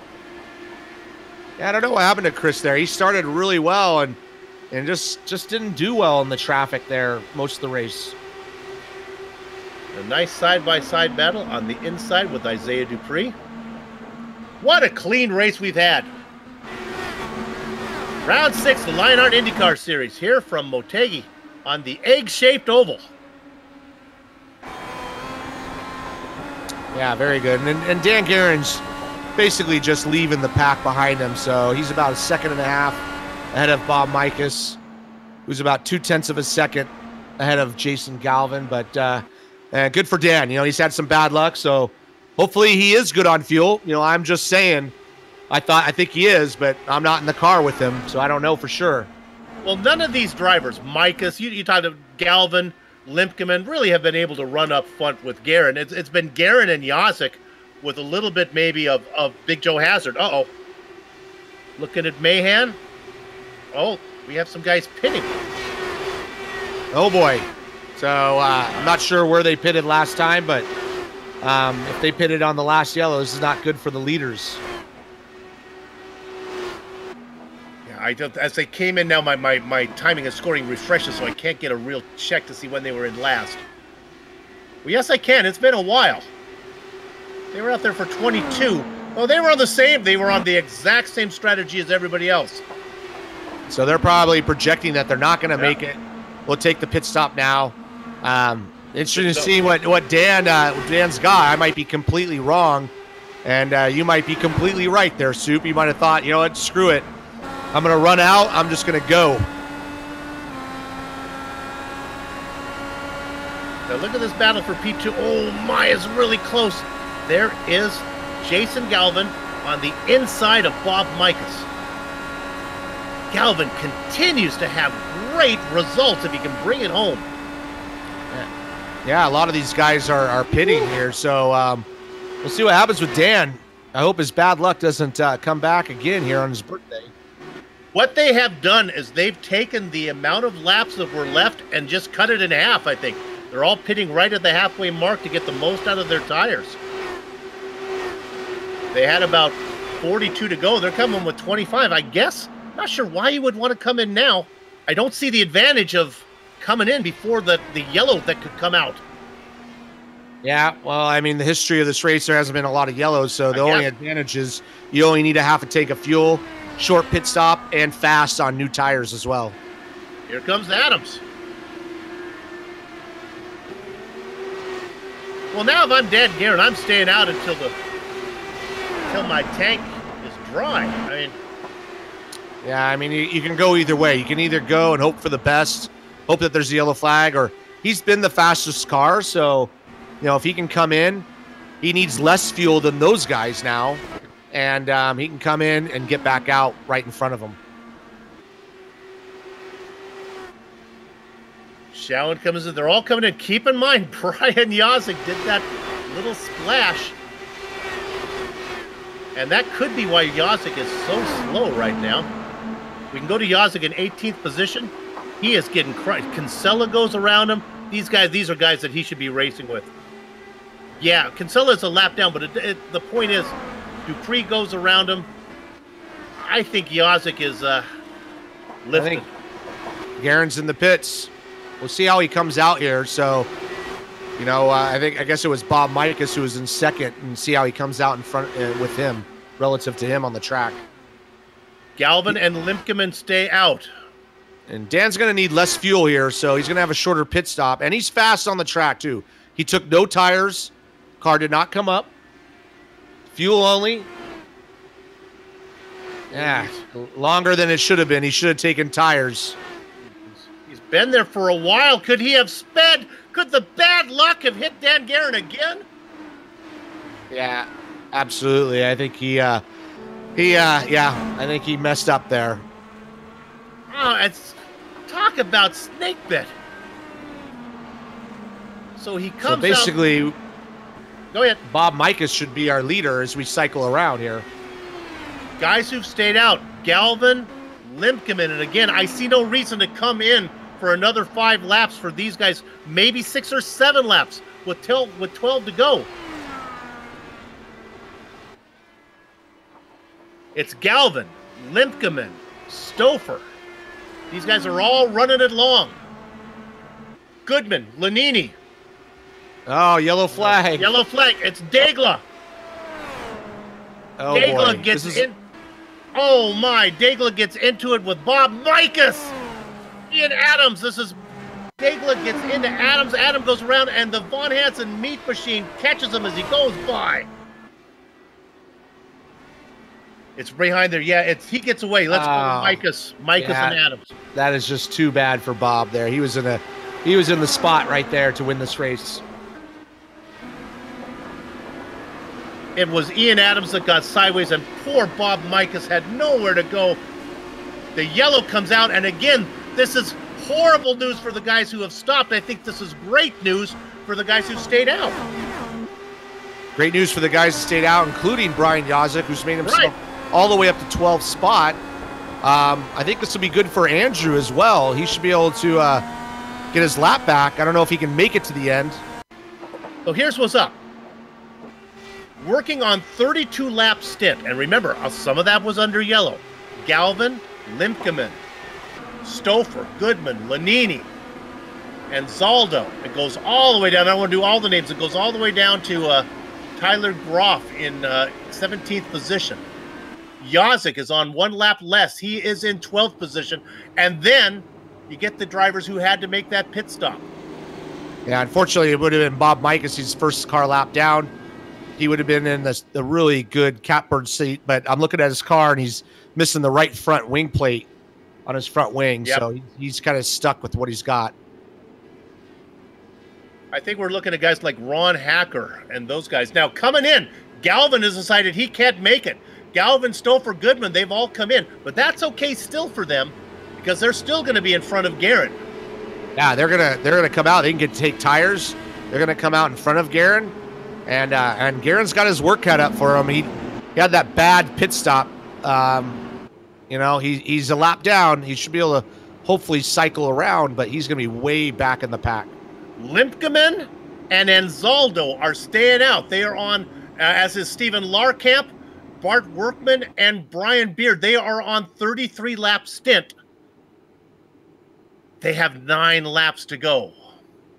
And I'm in the car with Brandon Linkerman right now. He's running around 6th gear. He's probably trying to save as much fuel as he can. And, you know, if I was in his spot, I'd probably just risk it. I mean, we got 9 laps to go, probably about 7 after the yellow flags. Maybe another yellow flag comes out, and he's right there. So who's in the best position? It's Jason Galvin, assuming they all run out of fuel. He's ahead of Stouffer and Goodman. They have no problem with fuel, assuming they put enough in. Well, this has turned an exciting race here. Can the front guys go the distance? Well, somebody pulls off, or Kinsella pulls off. Do our leaders stay out? Yeah, Limpkeman does. And we got Michael Goodman back up to the 7th spot. We got Chris Leonini. He's kind of hung in there a little bit. Well, this is our 3rd yellow flag. Gives us an opportunity to get to our 3rd sponsor plug. And it is, of course, the good guys at Butt Kicker. Now, if you're a sim racer looking to add that missing driver-to-car connection, bringing more realism and immersion to your sessions, Butt Kicker products are the way to go. Unlike a subwoofer that moves air and loses accuracy and force, Butt Kicker products move actual mass, producing a haptic immersion. That's right, ladies and gentlemen, a haptic immersion. That's powerful and accurate. See all the family of products at thebuttkicker.com. You got to use the article, thebuttkicker.com. Use the promo code LION20 to get 20% off your order. I think what we got to watch here is you got Brandon, George, and Steven all on the same stint here, basically. Then you got Bart, Brian Beard, and then Jason Galvin. He just pitted, so he's our first guy on fresh tires in 6th place, it looks like. Going to get a little more complicated because I believe we are under 10 laps to go. That means the cars that are a lap down, this is bad news for the guys up front, like Showen and Dupree, Big Joe Hazard, Brian Greenlee, and the rest of them. You can see them all slowing down right now to let the other cars around. Now, in one aspect, this is bad news for the guys up front, like Limpkeman and Anzaldo, because it brings Galvin right behind him back in 6th position. On the other hand, it extends this yellow flag a little bit farther as they have to do their bookkeeping. It's going to be one hell of a finish, I think, here. I think we're going to see some wild racing these last couple of laps. I really would not be surprised if we don't see a yellow. Well, if we do see a yellow, this is even more interesting. If it comes, I'm not sure we can get a yellow in and still finish under green, as we have just 7 laps to go. The lights are off the pace car. I can't really tell from this angle, so we're going to go green this time around. I guess if a yellow were to come out quickly, we could get one in, which would be good for Limpkeman and Zaldo. So the question is, can Limpkeman and Zaldo, Larkamp, do they have enough fuel to get to the end? Second question, will they be fast enough to hold off Jason Galvin and Chris Stouffer? We'll find out. 6 laps to go. Round number 6 of the Lionheart IndyCar Series. Brandon Limpkeman leads the field into turn number 1. And Zaldo behind him. Larkamp, Workman, Beard. Where is Jason Galvin? He's back in 6th. He's going to make quick work of Brian Beard. Beard first to the outside. Galvin cannot get him on the back straight. I thought he would. He does not. Going very low is Brian Beard. Galvin gobbles him up. Galvin up to 5th. Coming with a head of steam behind Galvin. That is Chris Stouffer. Stouffer to the outside of Galvin. The battle is for 5th position. Up front, everything remains the same with Limpkeman and Zaldo. Larkamp. Galvin now up to 4th. This is exactly what we saw a few races ago where Galvin was in the same situation. He didn't have enough time to get there then. He had to settle for 2nd. Will he have enough time now? He moves up into 3rd position. A yellow flag ends it. Larkamp comes across. Brandon with 4 laps to go. Underneath Anzaldo comes Galvin. Go ahead, Richie. No, I was just saying this is amazing racing here going on. Jason Galvin just doing what we thought he would do with those fresh tires. Pretty much Brandon's a sitting duck here, and here he comes. Going to poke his nose right to the underneath side, outbrake him, downshift, and then see you later. He's got this. With 3 to go, your leader is Jason Galvin. Who is also on that strategy? I believe it was going to be Stouffer. Let's look at him. Stouffer now is up into 3rd, but he's not making as much time as Galvin is. Yeah, Stouffer's on that same pit strategy, so he's on those fresh tires. He's got right there behind Brandon Linckerman. Going wide. George hanging in there tough, too, with those old tires as well. 4 wide on screen in the back, but they get it sorted out. That blue and yellow car is Lanini. Right in the middle, they get it sorted. Meanwhile, Stouffer comes across with 2 to go. Working through 3 now. Heading down into 3. Stouffer has got around everybody. Stouffer has a chance. He's got to get there in 1 lap. Galvin seeing the white flag this time by. 1.5 miles to go. I think the battle here is going to be between Linkerman and Chris Stouffer. Stouffer going to the inside in turn 1. He's got that inside lane. He's got the pass. So, you know, those 2 guys with those fresh tires made good work of them. Good for them. It is Jason Galvin's company that is sponsoring this race, the Global Electronic Technologies 200. And it is Jason Galvin who wins it.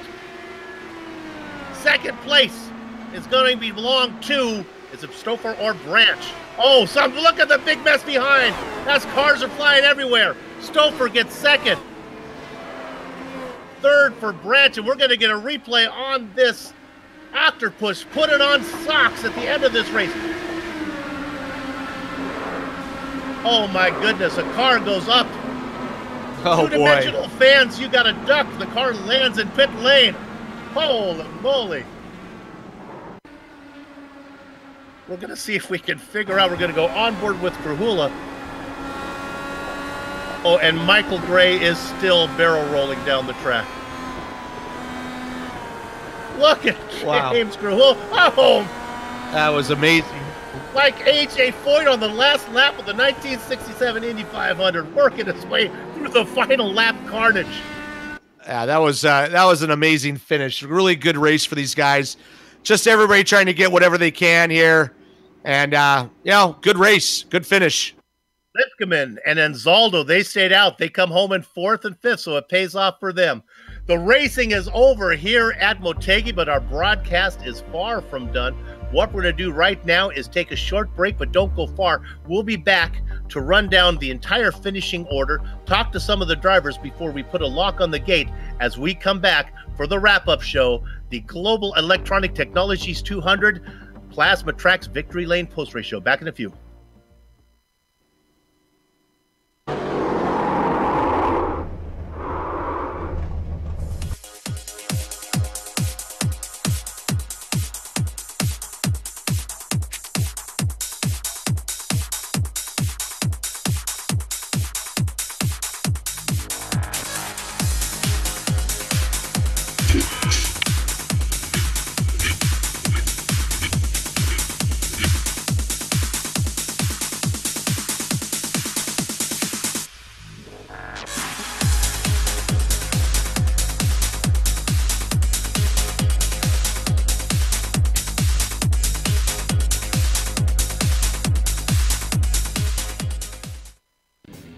The SimPit is an entertainment channel dedicated to the world of simulated motorsports. The SimPit is a leader in providing the sim racing community with news, reviews, interviews, DIY pieces, and instructional videos to make sim racing a better experience for all.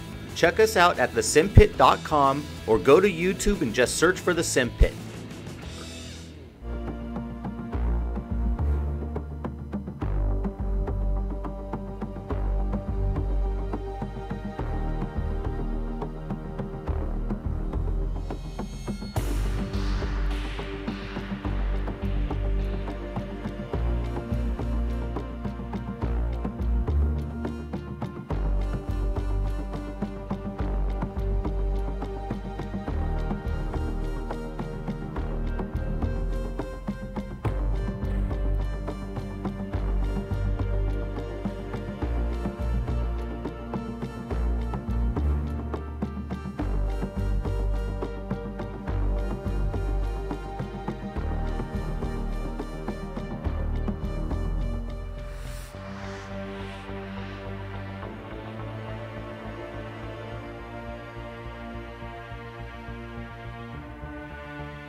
Welcome back to the Global Electronics Technologies 200 and the Plasma Track Victory Lane post-race show.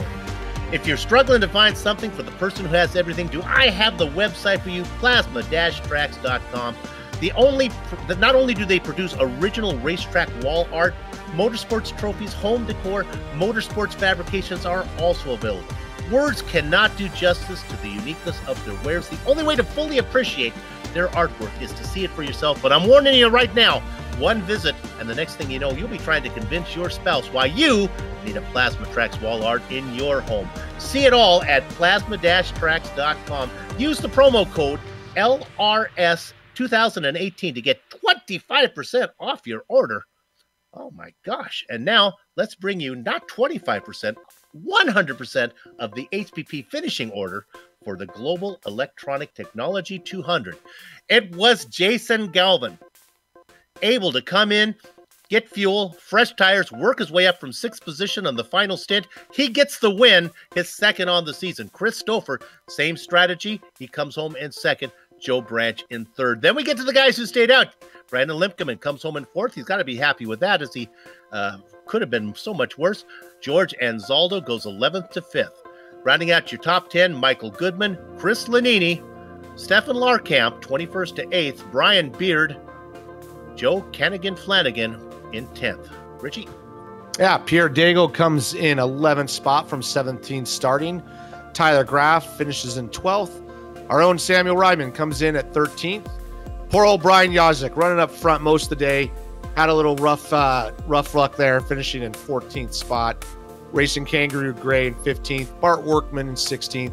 Robert Bluen in 17th. James Krahula got a good bird's eye view of that wreck and basically 18th spot. Woody Mahan 19th, and Ron Hacker rounding up the top 20. Hidden Blackjack, it's Big Joe Hassert, Tony Schowen behind him. Matthew Mercer, Brian Not Easy being Greenlee, and Vincent Bluthenthal, our spotlighted driver, comes home in 25th. Points leader Andrew Kinsella, well, he had one he wants to forget. He tried the whole race to get that lap back. Never happened. He's going to have to settle for 26th. I guess it could be a bad news for Kinsella, but it gets a little worse here in a minute. Isaiah Dupree in 27th. On his birthday, when I was a little boy, it was Sheriff John singing "Put Another Candle on the Birthday Cake." Dandy Dan Guerin, go ahead and Google that if you can. You'll enjoy it. It'll ease some of the pain here as you have to settle for 28th, even though you were class of the field all race long. Scott Bolster in 29th. Oh, and the Vaughn Hansen's meat machine. He was leading some laps. He was up front, but he got caught up in an accident. Bob Michaels comes home in 30th. Rounding out the rest of your field, the Candyman Dustin Wardlow in 31st. Ed King Tutlighter behind him.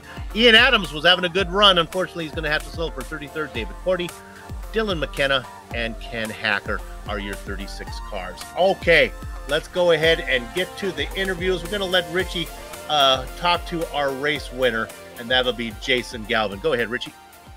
Jason, awesome job. Great call on that last pit stop, getting those fresh tires. Tell us how your race went. Yeah, I got to tell you, Rich, that was kind of frustrating most of the night. I was really mad at myself. So I got new pedals on Black Friday. I ordered them, and there's a whole long story to it. But the short of it is that they finally came in the mail last week, and I set them up. And I've been running with the regular old G27 spring pedals my whole iRacing life.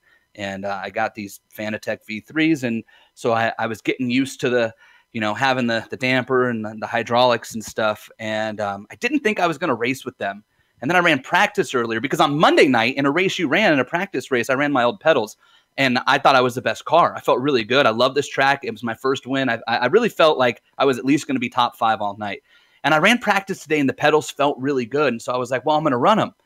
And then the race started, and I was out to lunch. I mean, the first 75 laps, I felt like I had an anchor. I was in the way. I almost caused like 4 wrecks. I almost hit the wall. So I was just like praying to hold on. And then I got kind of comfortable after that caution, I think. Things kind of gathered back up, and I found a rhythm. And I talked to Joe Hassert, my teammate who has the same pedals, and he kind of talked me through where his break points are and whatnot. And it helped, and I started running guys down. And I knew that I had kind of made my bed. When we stayed out, I wasn't trying to save fuel on that last run. I started passing guys, and I knew that I'd made my bed, and everybody started pitting. And I just said, you know what, I'm staying, because, Joe was one of the first ones, and he said, I'm going to go get tires because my tires are bad. And I just thought to myself, tires are great, But if you don't get a yellow, right away after coming back out, you need me to pit, and then you need like a yellow almost. By the time 15 or 20 laps go by, I don't think the tire is going to matter. And I'm only I needed 0.7 of a gallon. So I needed 1 gallon. It's going to be in and out real quick. So I stayed out, and I got lucky, I guess, to an extent with the caution there. And then I never really hesitated to take tires, and my teammates jumped on me when I even brought the question up. But I was always pretty confident I was coming, because Monday night we had a late restart again that you were there for. And we were able to take tires, and Joe and I drove back through the field. So I felt really good when I saw there was only 5 cars out. I saw who they were. That's not a knock on them. It's just I don't think I had a race winner in front of me other than George up there. And Brandon was really good all night. He was the one I was most worried about, is if he got out in front, that maybe a yellow would come out before I could get him. But fortunately, we were able to get there pretty quick. And once I cleared Brandon, I think Chris got held up getting around George or something. So it's pretty smooth sailing. But overall, I mean, an excellent night. I'm stoked. New pedals, and I somehow won the race. I was mad at myself halfway through. I was talking about trying to change pedals in a pit stop in the middle of the race, and I'm certainly glad I didn't do that. Yeah, well, it was pretty obvious those tires made a big difference. Well, congratulations on a second win here in a row. You want to thank some sponsors here? Yeah, I do. It's pretty cool. I just won the Global Electronic Technology 200 in the Global Electronic Technology car.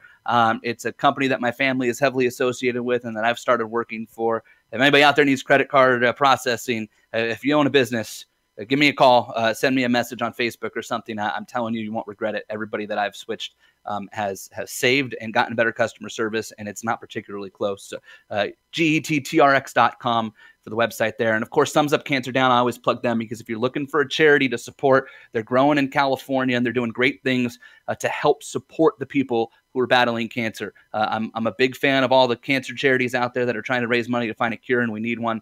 But thumbsupcancerdown.com, they're doing things to make sure the people who are fighting today, even if they don't have a lot of time left and they're not going to be around to see that cure that we're trying to fix, Thumbs Up Cancer Down is making sure that they know that they still have support. There's somebody still fighting for them, and that they will not be in this fight alone. So both of them, and of course, First Medical Equipment and HPP and everybody who sponsors the league, and you guys at GSRC. My No Name Racing team, I feel so bad for Joe. Joe was much better than me. Joe, I think, was going to win the race. And then also I got into James in the first pit stops. I didn't know he was down there. I think he'd missed his pit the first time, and I've apologized 100 times. It spun James, so I feel bad about that. But good night for No Name. I think it's an excellent points night. I should be second in the points now and closing in on Andrew, and it's good to finally be in the winner's circle, guys. Jason Galvin, our winner tonight. Thank you very much. Let's go ahead and talk to our second place finisher, Chris Stouffer. Chris, nice job. You came in for tires. You did what you needed to do. Just didn't have enough for Jason. Yeah, after that restart there, I really didn't get a chance to get back up there and race with him again, because we were getting through the traffic. But had we not got that caution there at the end, I would have been interesting. I was saving fuels, and it was going to be close, so I think I had enough to make it either way. Yeah, you started 10th qualifying. Were you worried when you were in 10th position? You said, that's not so bad here. I had plenty of time to make passes. Good racing here tonight, huh? Yeah, it was a lot of good racing. Yeah, started 10th, and it seemed like I was racing somebody the entire night, and just staying around that 10th position right around there. And towards the end of the race, somehow I made it up into the top 5, and then of course that caution at the end just played out in my favor. Well, you had a second place here at Twin Ring Motegi. That's your best finish so far. You had a 4th at Phoenix, so keep it going the rest of the way as you climb up in the points. Hopefully I will. Yeah, it's only the second race this season I managed to finish. We had a ending like this a few weeks ago, probably about a month ago, over at Kentucky, and I didn't take tires, and it caught me out there. And yeah, I just haven't had the best of luck. I have managed to finish 2 races, and both those races in top 5. So hopefully I can keep that streak going. Hey, before I let you go, is your official first name, is it Christopher? Yes, it is. So you are actually Chris Stouffer, right? That is right. Okay, I love that. I love that. Your parents are sneaky. Hey, congratulations. Good deal. Chris Stouffer, your second place finisher today. Let's go ahead and let Richie talk to Joe Branch, our final podium finisher here. Is Joe? Yeah, Mr. Joe Branch, how you doing? Not too bad. How's it going? Doing good. It was a great race. It was a little bit of the Brian Yazik and Dan Guerin show at the beginning, but you came out strong at the end, coming from 16th to 3rd, and that's really all that matters. So just tell us how your race went. Yeah, I was racing hard the entire race. I had fun. Adrenaline guys seemed like we was running together an awful lot, so we all had different lines. So we was trying to stay out of each other's way and keep our momentum up. And this is a fun track to race. So, yeah, I saved fuel. I was going to make it if the caution didn't come out. So I let a few cars pass me and was saving fuel that way. And then the caution came out. So I was surprised how many guys actually split the fuel strategy. And then I knew there wasn't too many cars behind me on the lead lap. So tires were a no-brainer. And, yeah, turned out well. Yeah, there was a little bit of a split strategy there at the end with Jason and Chris. They came in and took tires, but you, Brandon, George, and Michael all are kind of on the same spot there and just kind of hanging on with those used tires. It was an awesome race. I love your paint job there. Brings back a lot of memories for me when I was racing. Anybody you'd like to thank? Well, I did take tires. I had fresh tires as well. I restarted 11th there. Oh, I'm sorry. I apologize. But I'd like to thank the Adrenaline guys for just having fun and running clean all night. Personal sponsor, Husingfeld, for their support in my series and some other things we have going on. So, yeah, that's about it. Awesome job. Well, great finish, and we will see you next week at on the road course here. And there we have it, interview there with we'll move him out of here in a second if I can find him. I got it. All right. We're going to talk to 3 drivers all at once here as I lost my train of thought. We're going to bring in George Anzaldo. We're going to talk to Bob Mikas and Samuel Ryman as well. Let's start with George, 5th place finish. You had it up front there. Without that last yellow, did you have enough gas to go to the end? It was definitely going to be close, but I think I was going to come in for a splash, not take tires and see how it went. I thought about maybe cutting it in the middle, but towards the end there, I started making my way up a couple spots and just felt good where I was, and luck kind of fell my way tonight. So I'll definitely take it. Let's jump over to Bob Mikas. Bob, you had the Van Hansen meat machine up there running well until you got caught up in something you almost had it cleared. Yeah, this car was on rails today. I don't know if it's just the different downforce, but last season, I absolutely hated this track. But for some reason with this car, the many different lines you could run through, all the turns, I was just able to pass, I think, 20 different cars throughout this race? It was it was a nice run from you for sure. We thought we had you going there. Didn't work out for you. Let's go down to Samuel Ryman. Samuel, you came home in 13th position, but if I can read my clipboard, you led a lap, didn't you? Yeah, I did. That makes up for the bonus point I lost by getting caught in an incident at the end there, but I gained 2 spots. Pulled the 360 and gained 2 spots. Unfortunately, everyone's dry cleaning got a little shaken up. It just went through a spin cycle. Were you able to keep your car down actually on the track in that last one, or are you one of the cars that got up in the air? No, I was one of the cars that was able to keep it on the ground. But that was a very interesting race. So no, at the end of the day, it didn't end up being a whole lot of strategy. I was really hoping it would go green to the end there. I think I could have made it on fuel because the way I led the lap early on was I made it a lot more on fuel than anyone else did. And I was like, man, if anyone can do this, I think I can do it. But alas, that wasn't to be. But still, I'll take a 13th. I think that's why I got at Watkins Glen too. So 2 back-to-back top 15s. But George, Bob, and Sam, nice job putting on a good show for us there. We'll catch you down the road. Let's go ahead and close up shop here. Somebody can escort them out. It's right that way, boys. Out the door. There you go. Don't take the candy. Leave the candy. All right. That's it for us here at the Global Sim Racing Channel as they finally exit our broadcast booth. And I can get to the part of the broadcast that everybody loves and enjoys, and that is the final thank yous as I scroll through the script to get to the part down through here. And there it is, a big thank you. And I have to say, first off, got to thank First Medical Equipment. They've been around for a long time, the source of medical supplies and equipment in the Burlington, Iowa area. They have superior commitment to provide the absolute best in product quality and customer service. Rich, you get the next one. Yeah, absolutely. We're going to go ahead and thank one of our sponsors here, Butt Kicker. Butt Kicker products add instant immersion to any game. Unlike a subwoofer that moves air and loses accuracy and force, Butt Kicker products move actual mass, producing a haptic immersion that's powerful and accurate. Butt Kicker products add that missing driver-to-car connection, bringing more realism and immersion to your sessions. See all the family of products at thebuttkicker.com. Use the promo code LION20 to get that 20% off your next order. Thanks to that plug, I now lead my life looking for as much haptic immersion as possible. HPP Simulations. When it's time to go sim racing, nothing beats the feel of a true hydraulic braking system, and HPP Simulations provides just that. Designed and manufactured in the USA on state-of-the-art CNC equipment, HPP hydraulic pedals and their accessories set the standard for simulation racing. For more information, you know where to go. Please visit hppsimulation.com.